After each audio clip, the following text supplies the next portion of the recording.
Hi everybody, welcome back to Small Caliber Arms Review. I'm Richard. Today we're going to be taking a look at this. I started to do some cowboy clothing videos on my channel, and I thought, you know what, I should probably be sewing them together with something that was, you know, more from the Victorian era.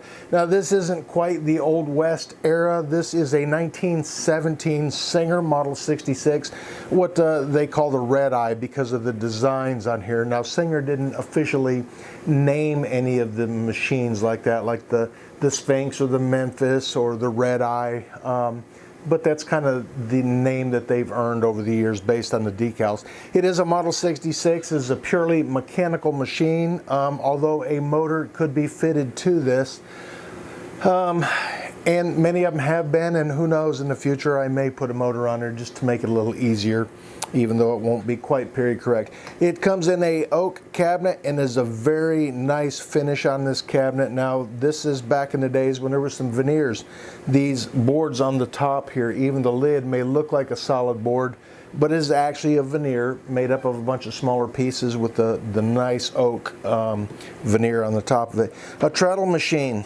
It is foot operated. You got a flywheel down underneath here, and you operate it with your foot. Now it takes some getting used to get that going the right direction and to keep that momentum going and that rhythm and everything. The belt that was on there is in here. It is leather and it is broke, so that's why it's not on there.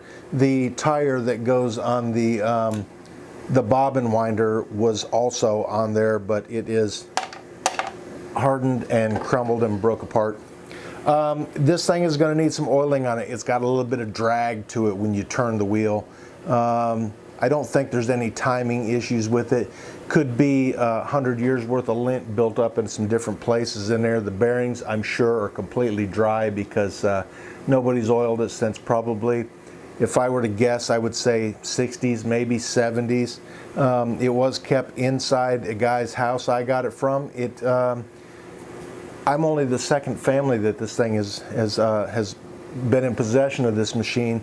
The guy said his mother used it and his grandmother used it, and he was retired, so it's been around a while, and I assume it's been in the same family since 1917, just passed down. And machines like this, they were built that way. They were built to last. Before they put in planned obsolescence in machines, these things were meant to be used for generations. And like I said, there's even a spot on the back here where you could mount a motor if you didn't have any power. And back in 1917 there were a lot of houses that didn't have power, so this is the way you used your machine. And you know, as times went on and electricity was more prevalent in homes, you could put a motor on this thing and use it just like a modern sewing machine. But if the power ever went out, you had a backup. Anyways, we're going to get this thing out of the cabinet and do some cleaning on it and everything. Now to get it out, it's a piece of cake. You just tip the machine back. I need to slide the cabinet away from the table a little bit.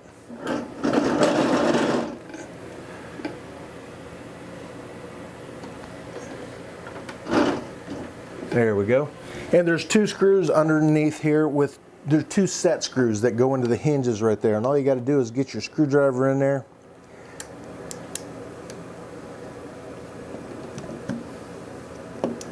Give those screws, back them out about 4 or 5 turns, I'd say.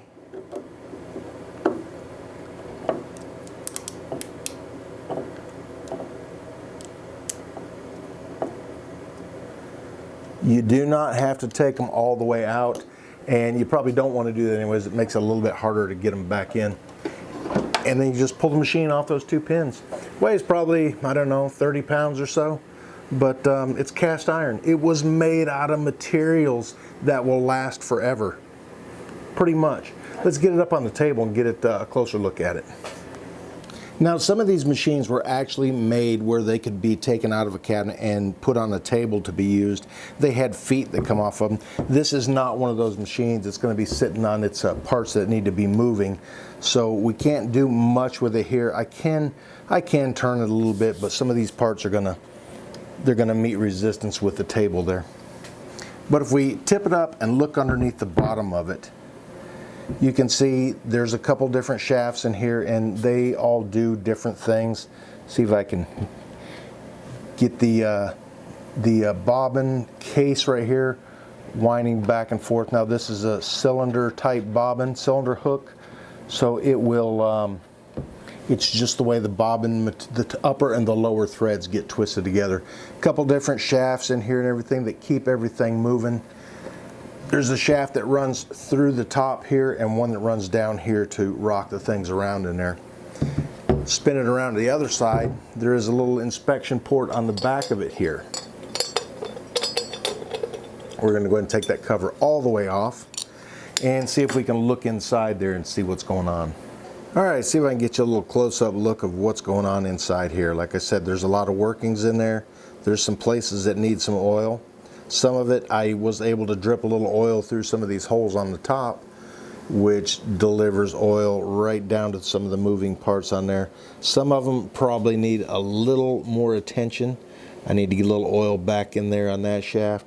I need to make sure everything in here is clean. And I can tell you right now, it's not. So it is going to need some cleaning and oiling. Now, some new oil in there will help break up some of that old oil that's kind of dried and caked on in there too. But we're going to get a few things taken apart here, and we're going to get some of this cleaned up on the outside of it too. Some pretty good decals for being on there for, you know, 110 years almost. But like I said, that little bit of crazing that's down there, I'm not going to try to do anything with that. The deep scratches and stuff, I'm not going to try to do anything with that. I will clean out these two little holes here because there was a nice little guide that would have screwed down there, and I will get some of those accessories that go on there. Again, it needs a lot done to it. In the front here, underneath this really fancy cover, some beautiful work they did on these things. There's more moving parts in there. You've got the we've got the pressure foot lifter right here, and that also puts tension on the discs on here for the upper thread tension. And then you just got, I mean, there's a lot of mechanics going on in this thing. A lot of things that are going to need oiled up. I do have a couple drops on there already, just to kind of help loosen things up a little bit, but it gets to a certain point, especially right in there where I feel it dragging. It'll take a little bit of work, and I'm not going to film all of it because once I get involved in this, I really want to just keep on going with it. But that's my plan, is to get this thing not restored, but just reconditioned, I guess, get it back in working order, and then use it in some of my videos.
All right, one of the other things I want to try with this is getting some of the outside dirt off of it. Now, you have to be real careful with these because the stickers that are on there, and they were stickers back then, they're a water slide type sticker.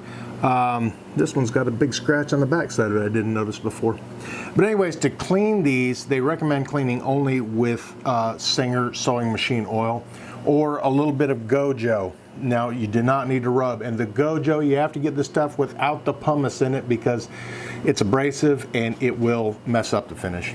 So I'm just going to put a little bit on there on the back side here to try a little spot, and right over top of the stickers there. And we're just gonna rub a little area there. And what happens is when you get oil on these, of course the oil dries out, collects, attracts dust and stuff, and it sticks there, and it'll get pretty nasty looking. So over the years, layers of oil and dust and everything build up on there, and it gets pretty dirty. So we're just going to do a little spot here right over top of the sticker, and we're going to rub gently, and we'll see what happens.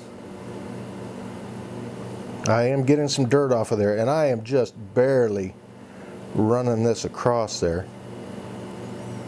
I don't see any sticker coming off, which is a good thing. I do see damage spots on the sticker though.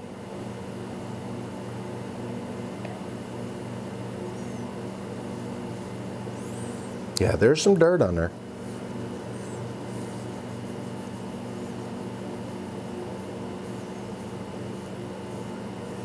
And there's some really nice colors on there too. Like I said, I am just barely wiping enough to move the Gojo around.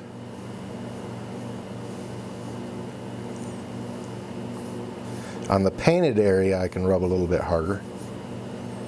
And there's dirt coming off of there too. Not as much though. Putting just a little more pressure on it now, and I still don't see any sticker coming off. The dirt is definitely getting lighter. Yeah, I can definitely see the dirt coming off too. You have to pay pretty close attention to it, but it is coming off. So I don't think it's quite as delicate as I was led to believe. And of course, I don't want it to be super delicate. I don't want to be afraid to touch the machine because I want to be able to use the machine. I know they're worth a little bit more if they have their original finish on them, original stickers and everything. I'm not looking to make money off this machine. I'm looking to use this machine, and that's exactly what I got it for, was to use. So collector value to me is not there. That's not what I'm after, but I do want it to look nice. Nobody wants an ugly sewing machine. Yeah, I think my fingerprint is just aggressive enough. And that is really, I can really see the dirt coming off in specific areas.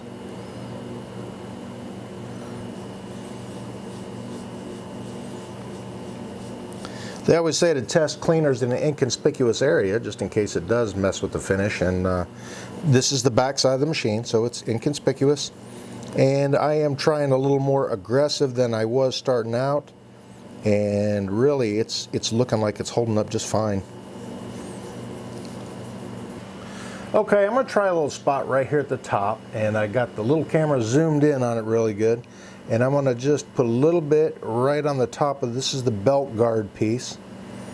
A little Gojo on it, and a little around the top here. I want to be careful not to get it down in the holes there, because, well, that's an oil hole, and this is a petroleum distillate, so it will break down oil. So I'm just going to do a little bit right here on the top, right over top of the decal on the belt guard. And then we'll see, through the use of modern technology and hopefully a decent camera image, whether or not this actually does anything to break that down. And like I said, I'm just using the abrasiveness of my fingerprint. And yeah, I can tell that's dirty. There's a little crusty stuff here on the top, that's for sure. Right over top of the decal. Right where I'm rubbing there. I have, like I said, I watched a bunch of videos where people were taking really fine sable brushes and wiping this stuff down gently and saying that their decals were coming off even with that. And this, I'm just not seeing it.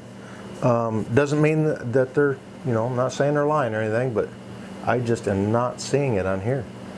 This one may be. It looks awful, awful fine. All right, I'm going to keep on cleaning this thing up and seeing how it does, because I definitely want to get any loose stuff off of there or anything that's, you know, comes off easily, and then I will get a light coat of oil on it.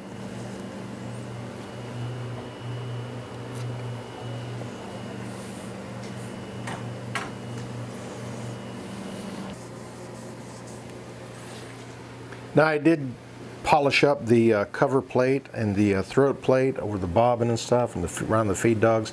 There are still some fine scratches in there, and there are some small pits of rust on there, very light, and there's nothing I can really do about that other than stripping it completely down and removing the plating that's on there, usually through electrolysis or a chemical process, buffing it out and all that. I'm just not going to go through that that effort.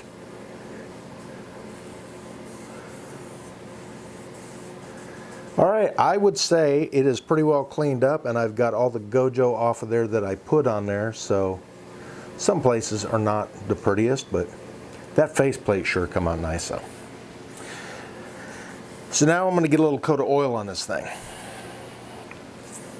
Okay, I've got a different rag this time, and like I said, I'm going to put a nice coat of oil over the whole thing. So I'll get a few drips on here and just wipe it down. Now this is okay if it gets down in the oil holes, because it is oil.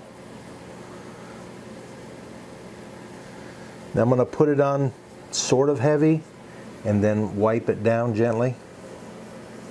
But I want to make sure I get everything covered on it, especially everywhere where I use the Gojo on it.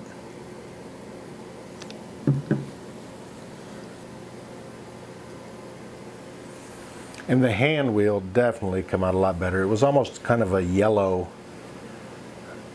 Got a good polish on that. Now that's probably, I don't know if that's plated or just bare steel. It is probably plated. Now I'm going to give it a gentle wipe down with the part of the rag I do not have oil soaked in it. All right, and one of the things I have noticed is it does spin a lot easier now. It doesn't drag like it did. Maybe a little bit, but it's definitely not as difficult to turn as it was. So that oil that's gotten down in the bearings and stuff is doing its job. It's breaking down the old oil that's in there and definitely making everything move a lot nicer. Okay, now I'm going to get it put back in the case. Just open it up, pull the front flap up, and then you've got the two pins there. They are a little sticky, which I'm okay with that, because I got to try to get this on there. A lot of times you can put a rubber band around both of them, and that'll kind of hold them in place as you slide the machine on. I hope they stay there. I'm going to try to get it on that way. And there we go. Once you got it on, all you got to do is tighten up those two screws.